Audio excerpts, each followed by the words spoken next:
আসসালামু আলাইকুম সবাইকে। আপনারা সবাই কেমন আছেন? আলহামদুলিল্লাহ আমি ভালো আছি। আজকে আমি আপনাদের সাথে একটি রেসিপি শেয়ার করছি, পটলের রেসিপি। এখানে আমি পটল ভালোভাবে ছিলে নিয়ে মাঝখানে একটি একটি করে 2টি পিস করেছি এবং পরিষ্কারভাবে ধুয়ে নিয়েছি। নেওয়ার পরে এখানে আমি আধা চা চামচ পরিমাণ করে হলুদ, মরিচ এবং ধনিয়া গুঁড়া এবং জিরে গুঁড়ো দিয়ে দিয়েছি। একটু স্বাদ মতো লবণ দিয়ে দিয়েছি। এখন আমি একটু ভালোভাবে এগুলোকে মেখে নিব।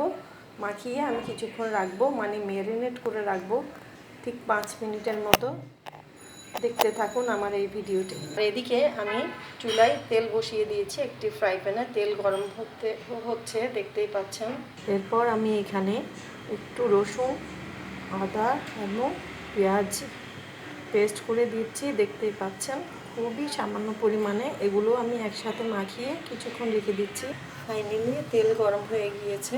এখন আমি একটু একটু করে পটল দিয়ে দিচ্ছি, দেখতেই পাচ্ছেন।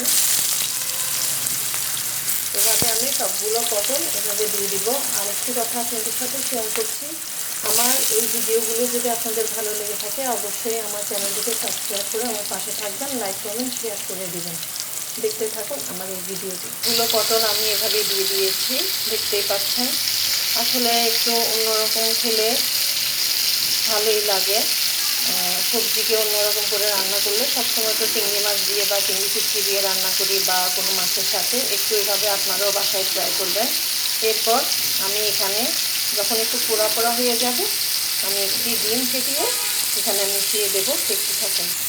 এখন আমি এগুলোকে একটু নাড়াচাড়া করে দিচ্ছি, এই যে এইভাবে একটু নাড়াচাড়া করে দিচ্ছি। একটু বাদামি কালারে করবো আমি, ভেজে নিচ্ছি, দেখতে পাচ্ছেন। তো আমি এভাবে নাড়াচাড়া করে দিয়েছি উল্টে পাল্টে। এরপর আমি যেটি করছি, এখানে একটু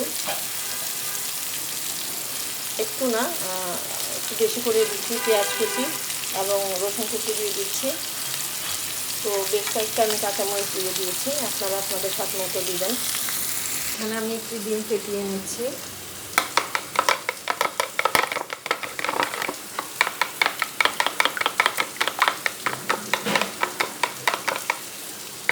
তো আমার ডিম ফাটা হয়ে গেছে। এখন আমি এই যে দেখতে পাচ্ছেন পটলগুলোকে আমি ভালোভাবে ভেজে নিয়েছি। নেওয়ার পর এখন আমি ডিমটি দিয়ে দিলাম, এখানে দিয়ে আমি ভালোভাবে নাড়াচাড়া করে নিচ্ছি। অফ ক্যামেরায় আমি একটু নাড়াচাড়া করে নিচ্ছি। এভাবে আমি নাড়াচাড়া করে এখন দিয়ে দিয়েছি একটু করে টমেটো, আপনারা চাইলে স্কিপ করতে পারেন। এরপর আমি ধনেপাতা দিয়ে দিয়েছি। আমি এখন একটু ভালোভাবে নাড়াচাড়া করব।